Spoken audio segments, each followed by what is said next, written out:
to design and implement innovative solutions that address complex organizational and social challenges. Driven by collectivism, creating unforgettable experience, and identifying creative growth opportunities, Ernest has demonstrated the ability to lead diverse teams in professional and a variety of competitive situations and fast-paced environments involving racial equity, economic development, and entrepreneurship. Ernest is an impact strategist poised to lead and inspire others on the journey toward meaningful and lasting change. His academic background includes communication and project management, as well as African American and African studies. In addition, he brings leadership experience across sectors, including private, nonprofit, and philanthropic. He's developed tailored solutions that help to achieve objectives. Additionally, he helps to understand and navigate unique challenges to build customized plans with a flexible and people-oriented approach. And one fun fact about Ernest is that he is a Timberwolves fan. So go Bulls, right, Ernest? Ernest, thank you so much for joining us this morning. I love it, man. Thank you so much for having me. Really appreciate it. Man, it's a beautiful thing to be able to be here, share time and space with everybody. So I just really appreciate the invitation to be a part of what I see as an incredible initiative, man. So thank you very much, Jordan.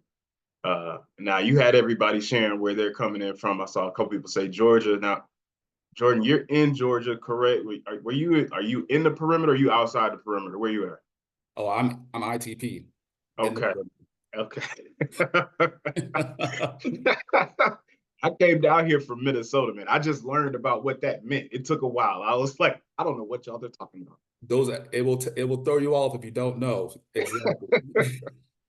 It's a little different over here, isn't it? A little bit, man. A little bit. Now I'm OTP as far as I understand it. I'm out here in the Cula. So that's the Lawrenceville, Beaufort area. For those who are familiar, I'm close to the Mall of Georgia. So I'm not in Atlanta, but I'm around Atlanta, and I like to be a part of the things that are going on out here. So I appreciate the invitation once again. Now I saw, I think it's Tisha. First of all, don't let me mispronounce your name. If you hear me say a name that don't sound like your name, but sound like somebody trying to say your name, don't let me mispronounce your name, please. Tisha and Elaine, I want to say. We got Elaine. Yep. Yeah. Elaine's OTP as well. Okay. Yeah, Snellville. Yeah. You ain't okay. Yeah, we ain't far off. I love it. Okay. We all neighbors. It's a beautiful exactly. They came out to support. I love it, man. All right, so let me get into this. I'm gonna talk a little bit about who I am and where I'm from. I would love to hear from you, Elaine and Tisha, and whoever else joins the call. Just what's giving you energy this week. Now, you don't have to, jump in and turn your mic on and say what's giving you energy, but even if you just throw it in the chat, I would appreciate it. What's giving me energy this week? Baseball. My son is playing baseball, and last year his team struggled. His team struggled significantly. They had a tough time, but this year they're having a really good season, and they've been winning back to back. They had a tough loss yesterday, unfortunately. And the last game they lost in overtime. But before then, when I tell you they were running up the board, killing it, doing a great job. My daughter, she's in dance, and she was getting all kind of high scores for her dance team. So it's a beautiful thing, man, just to be able to be there as a parent, supporting them, enjoying time with them and family. My wife is doing her thing. I think that gives me energy to just push through the week and get things done. So I'm curious about what's giving y'all energy this week. Thank you for throwing that in the chat, Jordan. I appreciate it. So who am I? First, thank you for that introduction, man. That was really, really good. I appreciate it. It talked a lot about some of the things that I've accomplished. I am I don't know, consultant is a really weird word, but it's the word that a lot of people use to describe what I do. I work with organizations, mostly in the world of social enterprise, some nonprofits and small businesses. And I really like helping good people take better care of themselves. I really like drawing attention to genius wherever it exists in a room. I really like drawing moments of clarity out of rooms full of good people who want to do good work. So that's what my work is all about, and we call it consulting. We call it strategic facilitation, and we call it executive guidance. Working one-on-one with people who are looking for support in their leadership development or career advancement journey. So that's the type of stuff that I get into professionally. Started my career in nonprofits. I worked with an organization called Public Allies, a national organization with a bunch of sites. And I was on the founding team of the site in the Twin Cities in Minnesota. And man, that was the beginning of a beautiful journey. Walked through some experiences with nonprofits, moved over to the for-profit side. I did some recruiting, had a ball recruiting, and we took a call center from they had 300 people in this call center, and we doubled them in size in like 6 months time. So we had 100 people doing interviews like every other week, or maybe it was once or twice a month. We would do like a hiring event where we would do 100 interviews at a time. Like the most fun I ever had in my career. And then moved into management, where I got to work with a ton of people who wanted to like climb the ladder of the corporate world. Had a good experience there. Had a top performing team in the call center before I went back to nonprofits with an organization called the African American Leadership Forum, and drove a leadership development initiative. All that to say, I've done a ton of stuff in my career, and I hope that some of the things that I've learned throughout my time will be helpful for you as well. Shout out to Samantha for joining the call. I see you. I appreciate you for being here. Um, so that's who I am and what I do. I want to know from you all, Elaine, Tisha, Samantha, other folks on the call, what's most important to you. And the reason I want to know what's most important to you is because that is going to help us understand how to move your career forward. When we talk about the challenges that folks face in career advancement, professional development, one of the biggest challenges is really getting a clear understanding of what it is that you're trying to achieve in the context of your career, in the professional world. What is it that you want to do? What do you want to achieve? And how can anybody that you engage with be helpful for whatever that is? So, what's most important to you? If you can, throw that in the chat. Let us know. That's going to be helpful for me, and having a conversation with you that's going to be as beneficial as possible. What's most important to you? Now, like I said, what's most important to me is helping good people take better care of themselves, right? So I'm looking to figure out how I can set up experiences and events where people are learning more about self-care, self-mastery, self-compassion, and things like that, so that we can to a better place for those people to have a career that's more enjoyable for them, right? Like it's great that you can have gainful employment. I want to make sure that you have the type of employment that allows you to not only be sustained financially, but also put you in a position to feel successful, right? Because success, I think, is more than just the amount of money you make, but it's also about how you feel when you go into work and when you come home.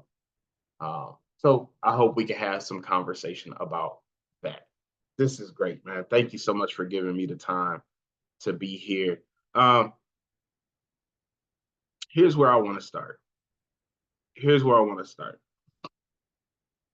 Dream job. Do you have a dream job? I wonder if the folks on the call here today sit back and think like, man, if only I could have this job title. If only I could work for this company, this organization. What would that dream job be? And let's do this. Don't even tell me what the dream job is. Just throw it in the chat. Yes or no? Do you have a dream job? Oh, Samantha, I see you in the chat here. It says, oh, it's a question that I'm asking myself. I've dabbled in legal, retail, and health. Okay. Okay. Yeah. Understandable when you have those different experiences. It's tough to narrow in on exactly what's going to be the path that you want to take. And social services. I love it. I love it. It seems like you're somebody who um, is interested in being a resource to people and finding different ways to do that. Thank you for sharing. Elaine, my time goes mostly to taking care of my son, 23. It's a medical condition, needs my attention at times. Perfectly understandable. Perfectly understandable. I've got some folks with some health challenges and throughout my family. And so I've definitely had to play that role of caretaker and certainly understand the amount of energy and effort that it takes. Um, and so when you get that question of what's your dream job, you might be like, was that Eartha Kitt? She said, I don't have a dream job, darling. I do not dream of labor. That was one of my favorite quotes. She really touched my spirit with that one. I felt like, yeah, I get that. I get that. Uh, all right, working with people with disability. I love it. So I think for some of us, the answer to the question, do you have a dream job? The answer is, yeah, I think I can think of what could be a dream job. And for those who don't, maybe not, maybe not. But for those who do, you love serving people and helping. Beautiful. That's a beautiful thing, Samantha. Thank you for sharing. For those of you who do have a dream job, why do you think that is? Are you like Samantha, who loves serving and helping people? Or is there another reason for your dream job? Is it because of a certain dollar amount that you want to make? Is it because of a certain role that you want to have with the organization?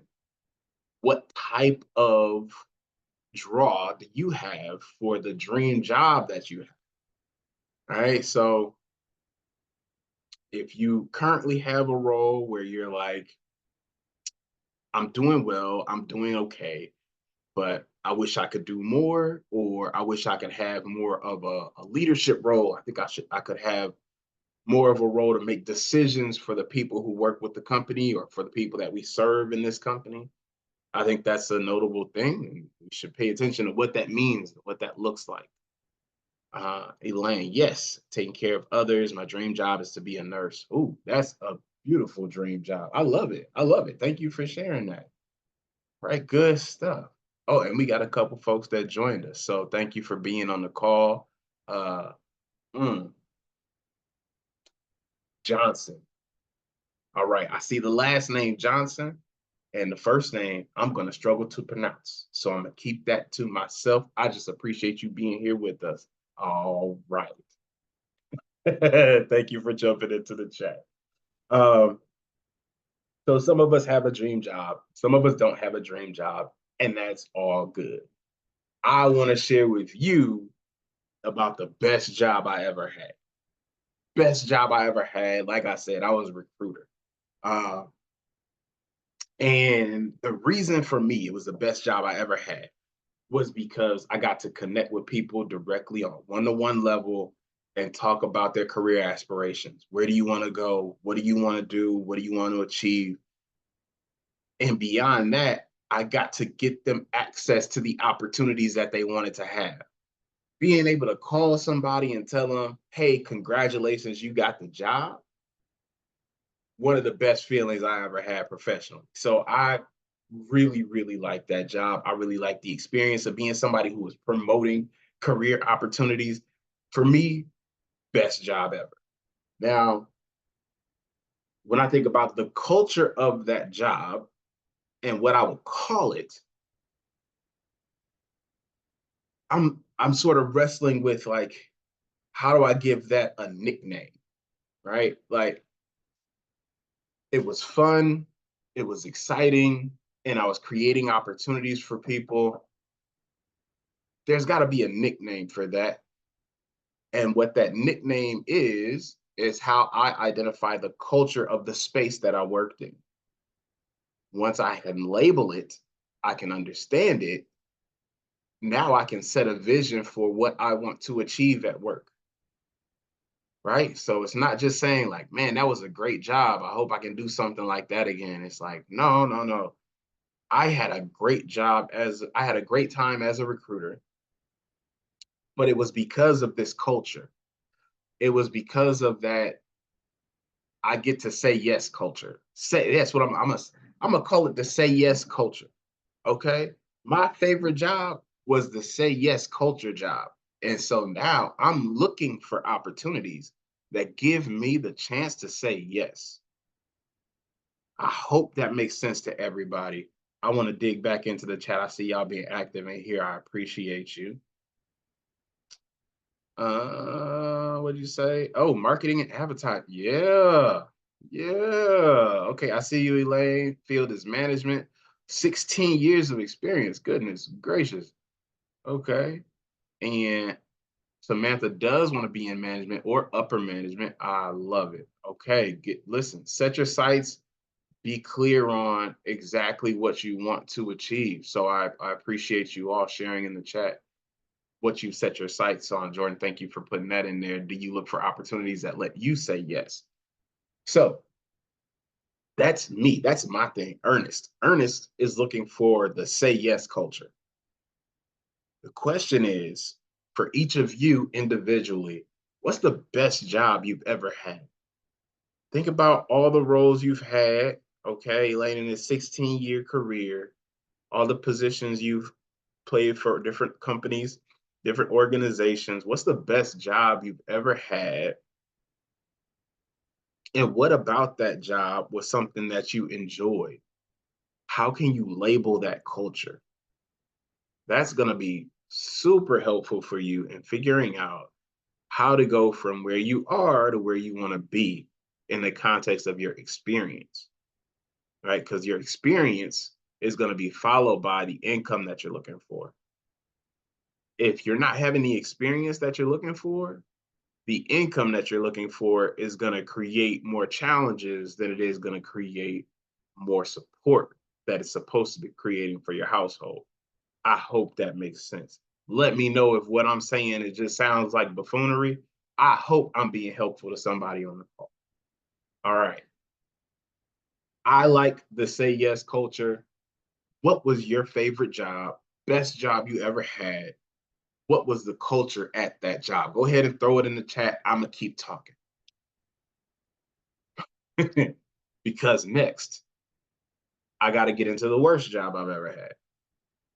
Okay. The worst job I've ever had.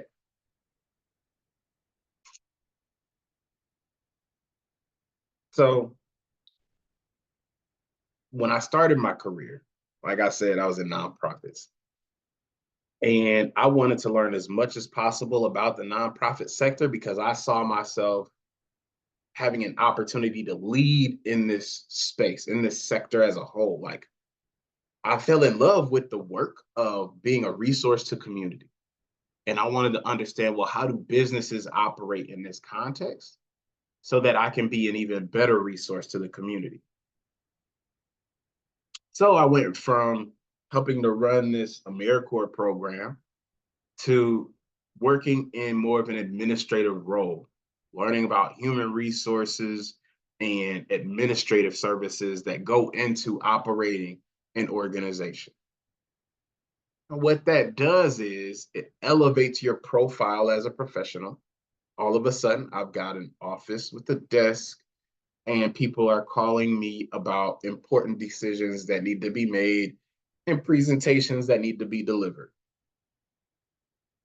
However, that administrative work requires a lot of desk time, data entry, plugging in information, and being attentive to legal requirements that come with the work of human resources. I hated it. I did not like this job. Okay, so this was worst job I ever had. They put me behind a desk. I'm beating my head against the wall. I'm not having a good time. And because I'm dealing with something got in my eye, because I'm dealing with human resources issues now, I'm in this position where I have to participate and separating people from their career opportunities. I have to participate in delivering performance improvement plans. I have to participate in the side of professional experiences that are just not nourishing to my soul. These are things that I just in and out do not enjoy. However, it was an opportunity. It was a learning opportunity. It put me in a position to better understand the work that happens to lead and drive these organizations. I did not like the culture. I did not like beating my head against the wall. I did not like data entry. And I learned those things about myself as a professional. So now I know I don't want the what am I gonna call that culture? That was the uh no, what do I call this? Something about beating my head against the wall. Uh with headbutt. I don't want headbutt culture. Okay. Headbutt culture is not for me. That's not what I'm looking for in a career, in a role at all. But it's something I had to go through in order to understand, okay, well, this is what a vertical step in my career looks like, but it's a vertical step on a path that leads to a certain destination in the context of the professional world. So if I want to continue to climb in this way, this is what these opportunities look like. It looks like I'm setting myself up for headbutt culture. And I had to make the decision that headbutt culture is not what I want to have, despite the fact that it comes with a higher level of income, it comes with a higher level of influence. It doesn't come with an experience that works well for who I am as a person. Samantha, thank you for jumping in the chat. My current role I'm in is a travel retail merchandiser for Whole Foods, setting and resetting the store. Okay, all right. And Elaine says restaurant manager, 15 years. Love the thousands of people that I meet, their needs, serving them. All the coworkers under my leadership were awesome. Managing KFC, pay was good. Absolutely. It's nice when the pay is good, ain't it? Ain't it nice when the pay is good? I just appreciate a good paying job. That's all. Never worked a job I didn't like, retired. Oh, woo, 12 years and retired. Look, hey, listen, Elaine, congratulations for never being in a position to work a job that you didn't enjoy. That is something I deeply envy. I deeply envy having an opportunity to like work through a career where you get to do things that you enjoy doing. Hats off to you. And that's an amazing thing. So congratulations on that. Unfortunately, not my experience. Fortunately for me, an opportunity to learn in ways that really helped me to expand the career opportunities that I later got access to. So I hope that's helpful. I hope that's helpful. Um, so I've got say yes culture and I've got headbutt culture. Two ends of a very, very wide spectrum.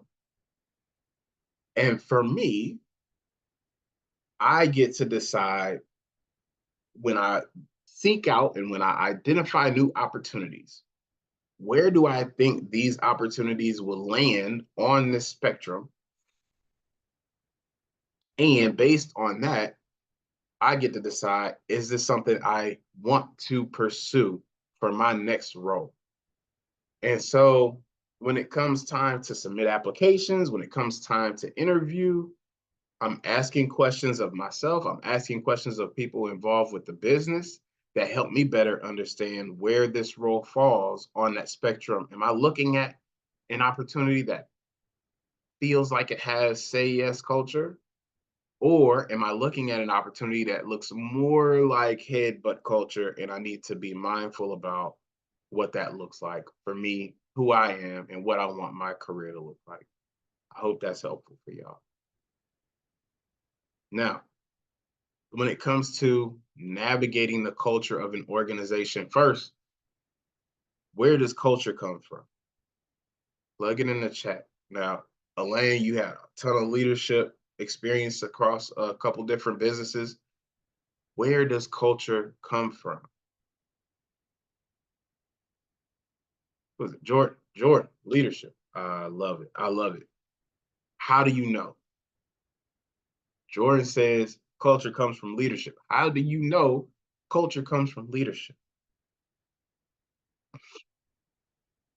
Now, Elaine is telling us that she never worked a job that she didn't like, and she was in a position of leadership across multiple businesses. I wonder if the folks who worked with you, Elaine, had a different level of appreciation for the work that they did than people working at other businesses, because people at other businesses didn't have the opportunity to work under a leader who was having a good time at work. It makes a difference. It makes a very big difference. The client and the worker.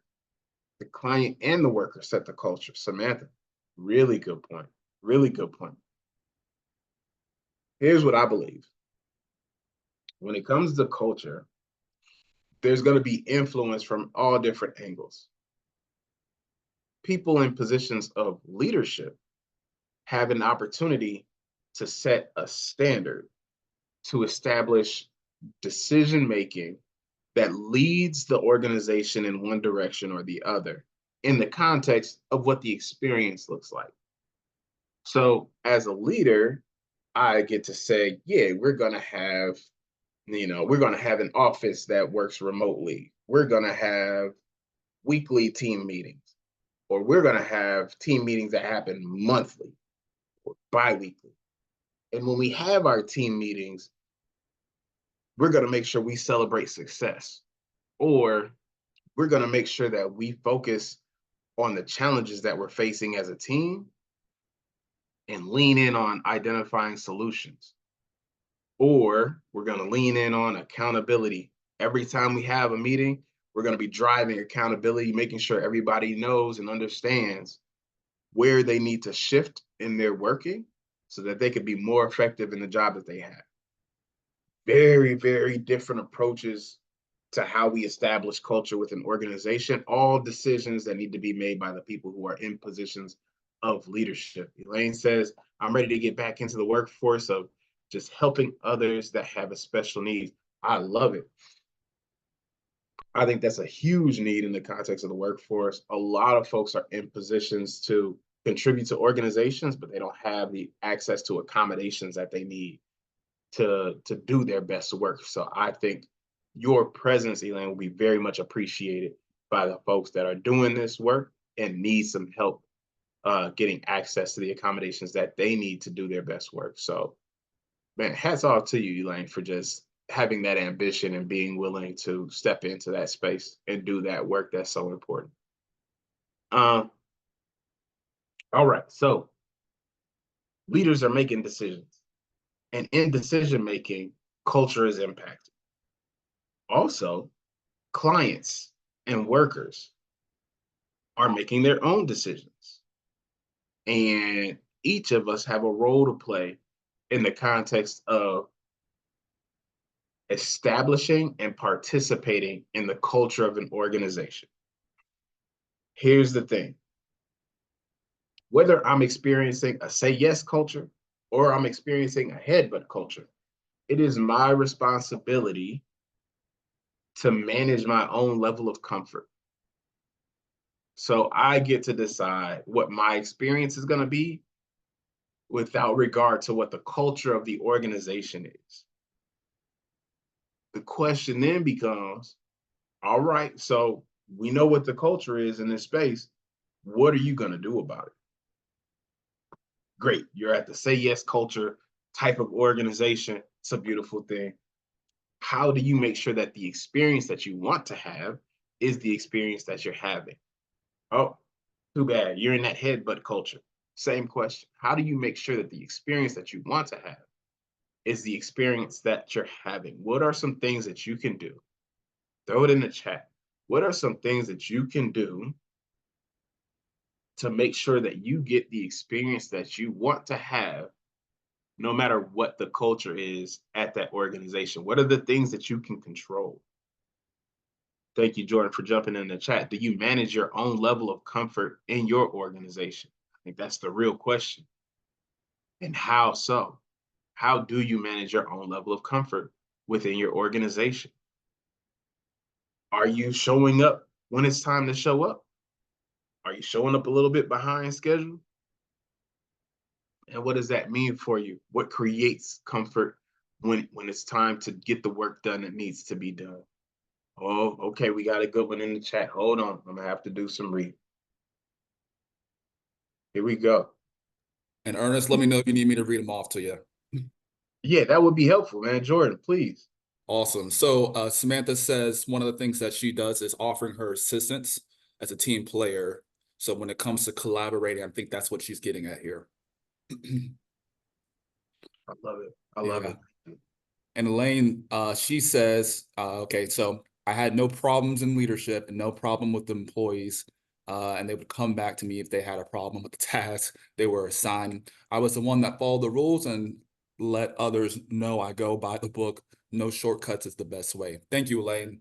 I love it. I love it. No shortcuts. Absolutely. All right. It sounds like Elaine, it sounds like Elaine, one of the things that people are doing is taking advantage of, understanding their comfort level by coming to you if they have an issue. Am I correct with that? Let us know, Elaine. You can turn your mic on. We love to hear All right. from you. Thanks for chiming in. Perfect. Perfect. Elaine, if you're busy, don't feel no stress about it. It's all good. We appreciate you chiming in on the chat. All right. All right. So we've got different types of leadership. We've got different types of culture that we're experiencing. Um, oh, we got another comment here. Oh, here we go. Here we go. Yeah. Chime on in. Thank you. Thank you. Thank you. So, Ms. Johnson, thank you so much. So it says meeting all the company's needs properly. That's good. Like Ernest, I think she's saying to your point, showing up early, finishing tasks, show teamwork with other coworkers and motivate the team. Love it. Ms. Johnson, sounds like you're almost getting you put a lot of that standard for the employee morale on yourself, it sounds like. That's great. And then Samantha, you said encouraging people.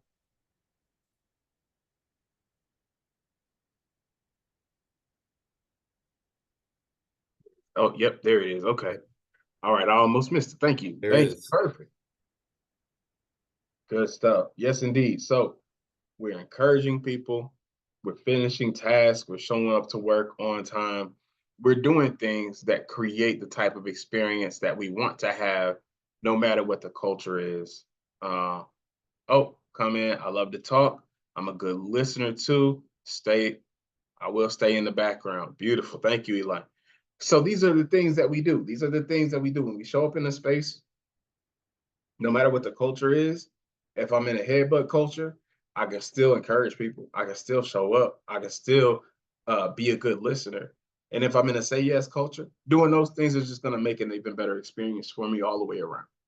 So it's just about being attentive to what you can do to navigate the culture of the organization, no matter where you are, and be as impactful and successful as you possibly can be. Shout out to Samantha. Teamwork makes the dream work.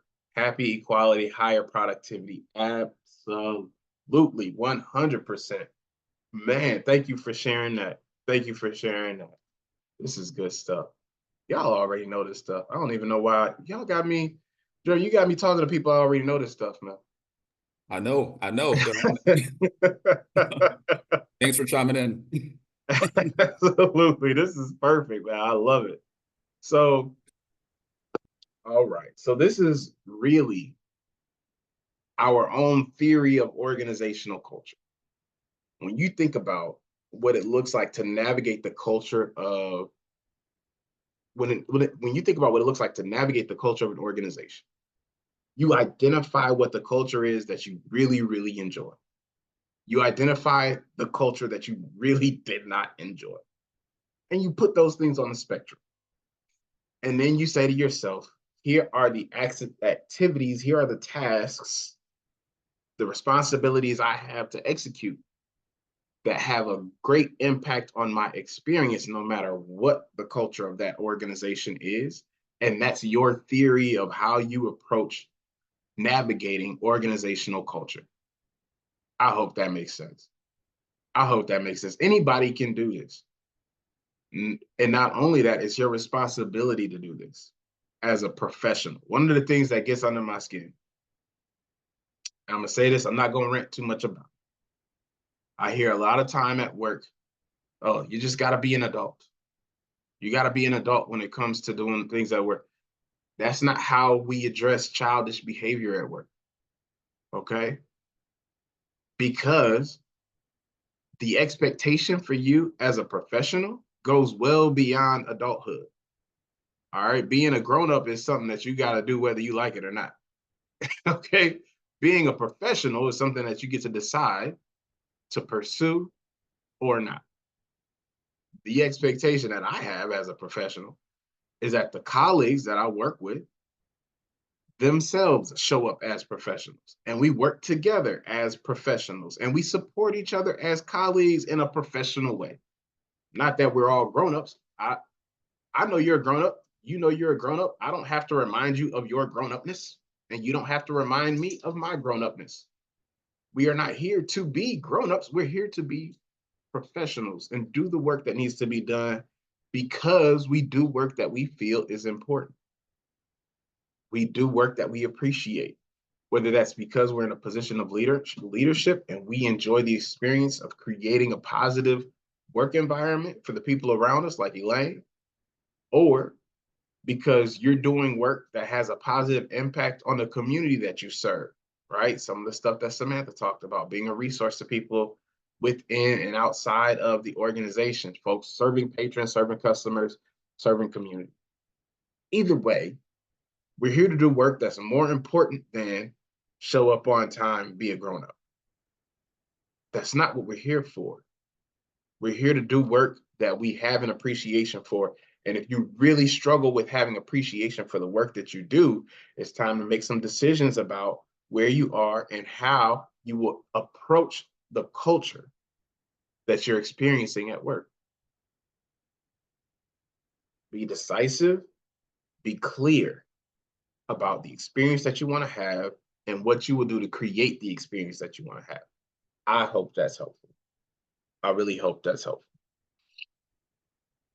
Now, when it's time to search for a new opportunity, whether that's because you left an opportunity from before or because you're brand new coming into the market of searching for opportunities, how do you find a job?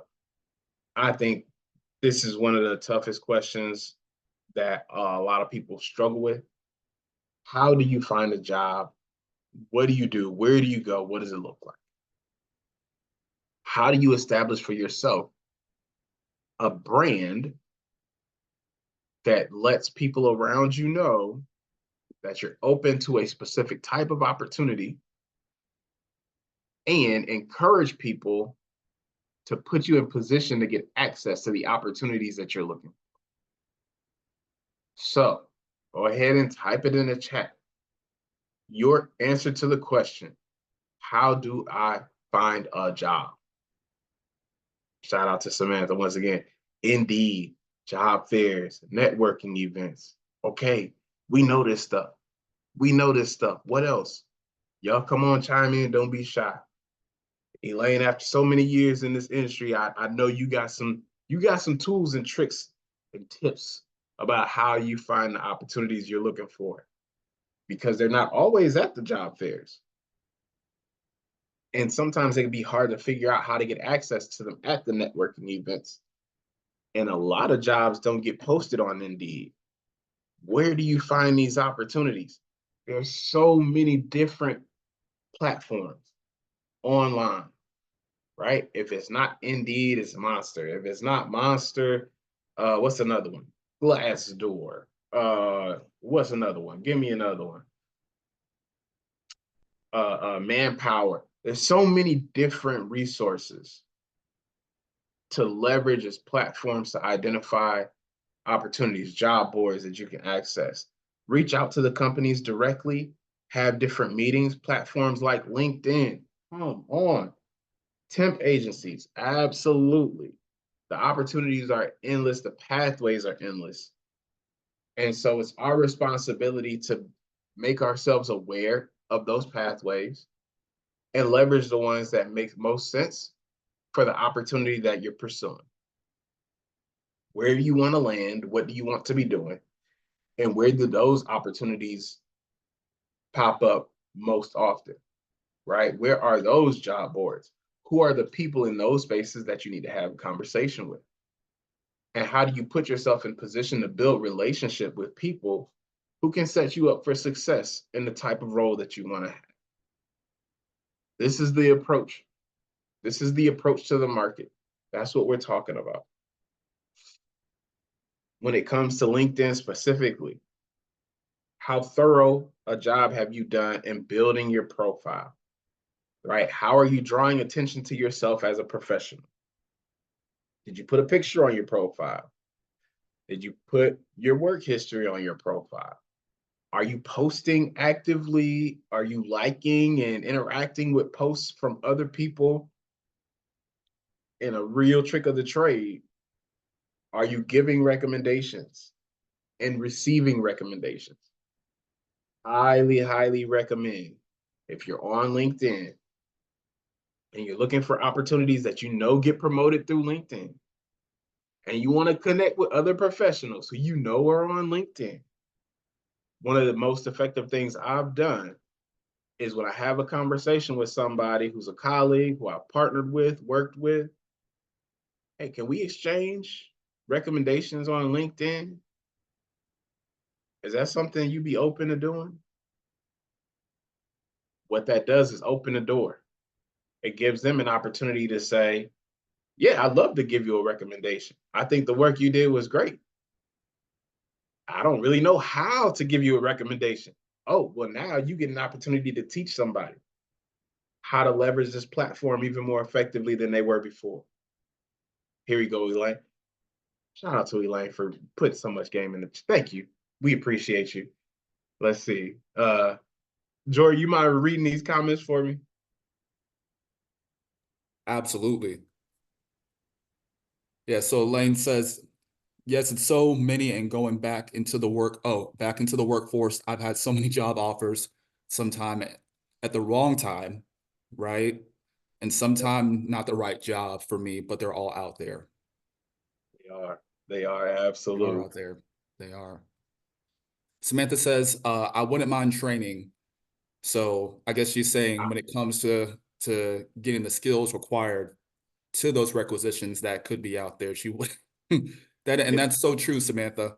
You know, being able to get that on the job training is perfect, and you're in the right spot. Um, and consider goodwill for that training as well. I just got to put that in there. There you go. I love it. Absolutely. Hey, if you're gonna be a resource, man. That's a beautiful thing.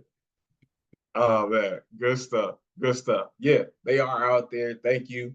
Um, and one of the beautiful things is it only takes one.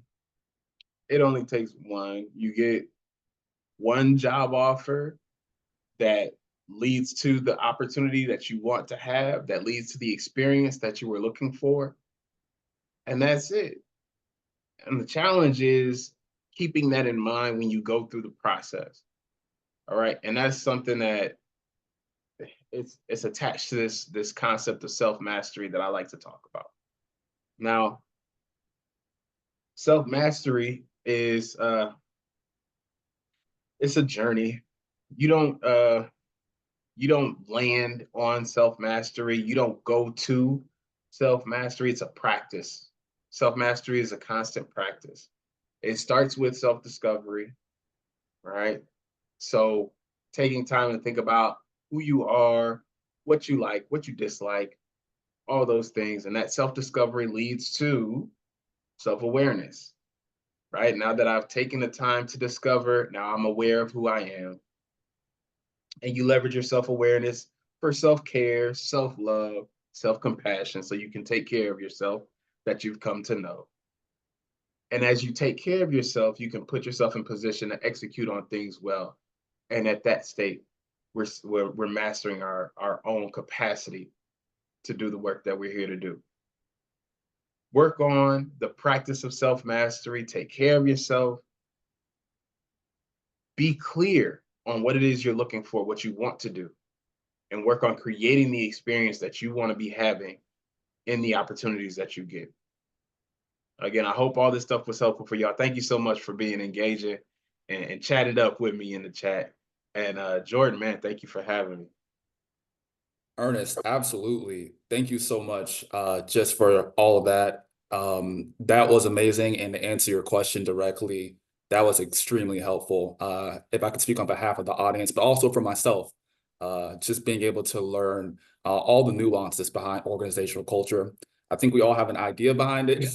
And you really took the time, and I appreciate you breaking it down in a simple way that's more palatable for all of us. So yeah, thank you. So I'm going to go ahead and just have some time now just for individuals just to ask some questions in the chat. So we'll go ahead and do that. We have about 6 minutes left, so we want to be sure to be economical with our time to get as much as possible. But Ernest, I have a question for you. And again, thank you so much. I know you do this a lot, and I'm curious, as you go out and do this, what are some of the common misconceptions that you hear about organizational culture? Because it is, like I said, a kind of a wide topic. And, Yeah, how do you kind of address them in your teachings? And I know you spoke about it a little bit here, yeah, about professionalism and things like that. But what are some of those things that maybe we kind of misunderstand? yeah. Well, here's one I didn't expect to share this one in this space, but in the context of leadership. Um, a lot of folks that I've had conversations with will share, like, I got all this responsibility, all these things that I have to do, but I haven't been given the authority to do the work that needs to be done. Like, nobody gave me a chance to, like, make decisions really.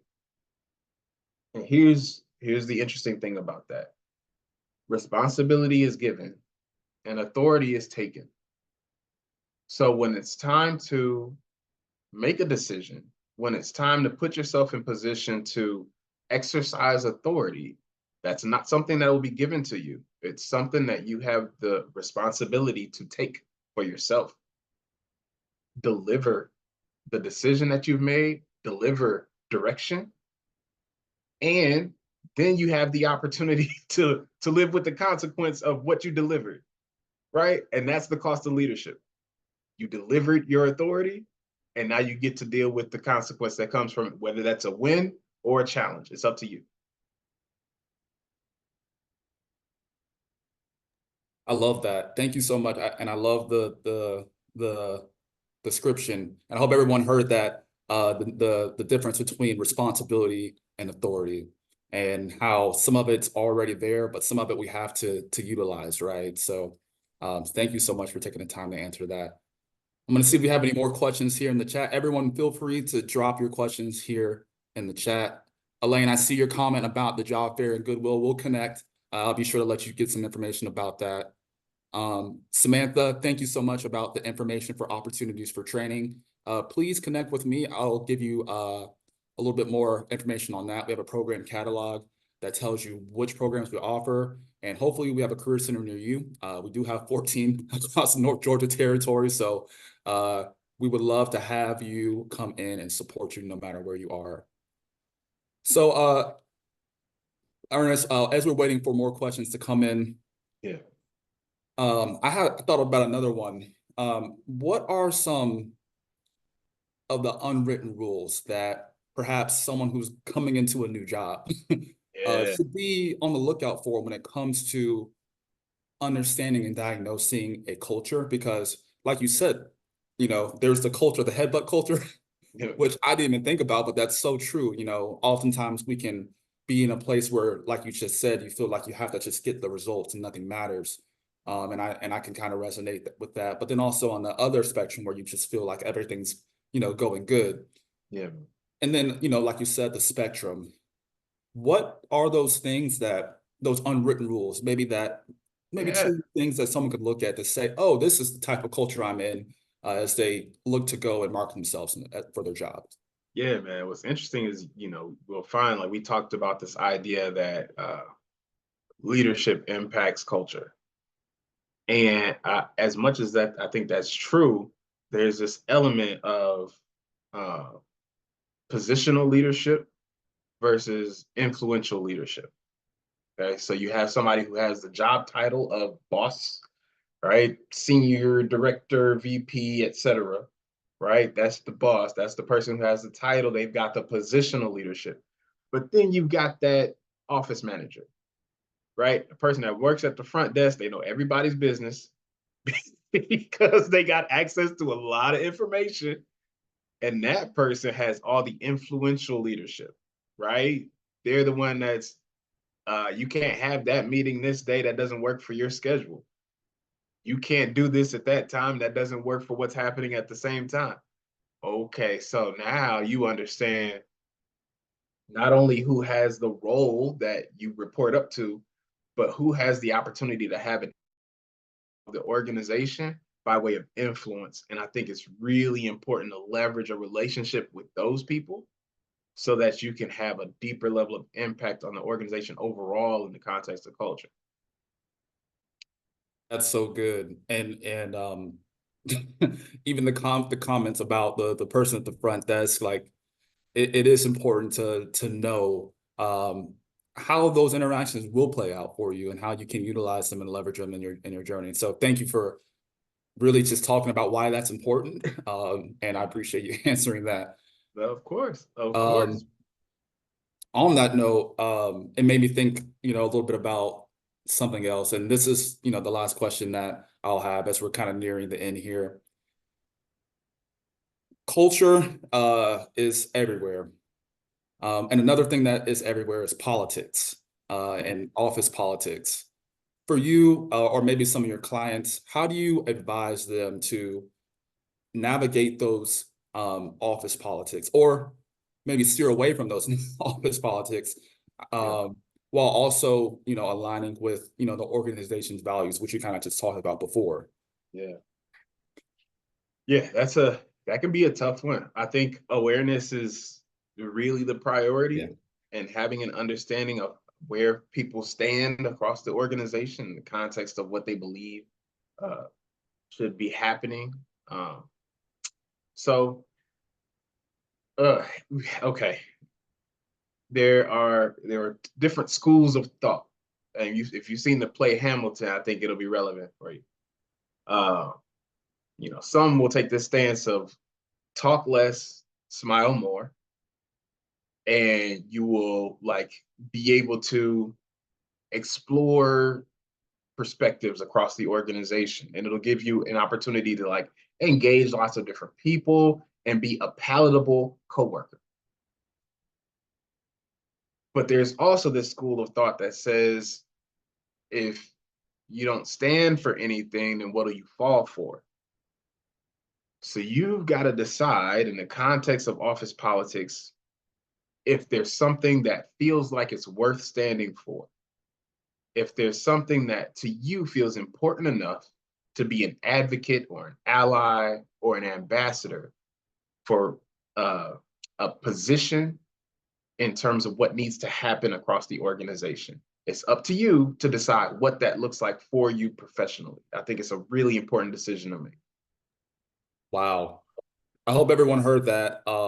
And that is so profound. And I love the fact that you talked about, listening. I think oftentimes, I know even for myself, when it comes to changing things, you might want to speak up, automatically.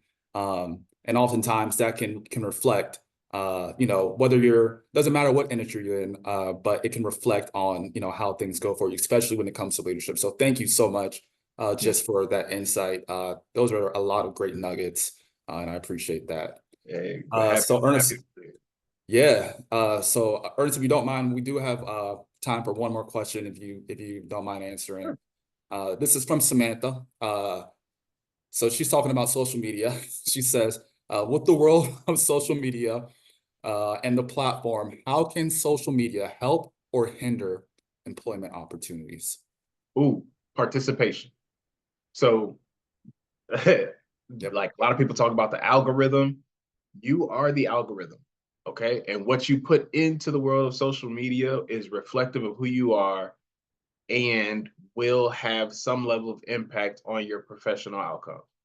So, what I like to do is contribute actively to social media accounts, specifically LinkedIn. I use Instagram, uh, but I'm trying to put content into the world that reminds the world of who I want them to see me as.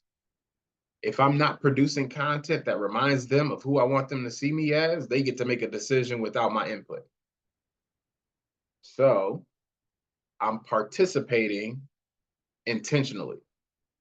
If you participate in a way that presents yourself as an individual outside or separate from the professional world with the expectation that it won't have an impact on your professional experience, I'm here to inform you that that is not necessarily the case. And I hope that I can encourage you to be more aware of what it looks like to contribute to the world of social media in a way that reminds people that you are a professional. I couldn't add anything else to that. Thank you, Samantha. I hope you heard that. And when it comes to the personal branding, it is a tool. And like you said, Samantha, it can help or hinder. But to Ernest's point, and what he talked about earlier about your personal brand, and when it comes to getting in front of those people who can offer those opportunities, I hope you can kind of get some insight from what he just mentioned, talking about that it's not separate. Nowadays, it's completely together in today's market. So, Ernest, again, I appreciate you taking the time to answer that. So everyone who put in their information, we will try to get with Ernest to see if he can answer your questions. For those individuals who talked about employment opportunities, please reach out to me. I would love to connect with you and just point you to the nearest career center. And on that note, we want to say thank you again, Ernest, just so much, just for taking the time out of your morning to be here and just to impart your wisdom. I think it's safe to say we have learned a lot and we're all the better for it. For those who are interested in learning more about Goodwill of North Georgia, please visit the link here in the chat where you can figure out the closest career center near you. We have a great staff that is willing and would love to meet you no matter where you are in your professional journey, whether that be a job, a better job, or a career. With that being said, again, I wish you all a great Monday. Thank you all for joining us. And until then, we'll see you next time. Thanks a lot. Y'all take care.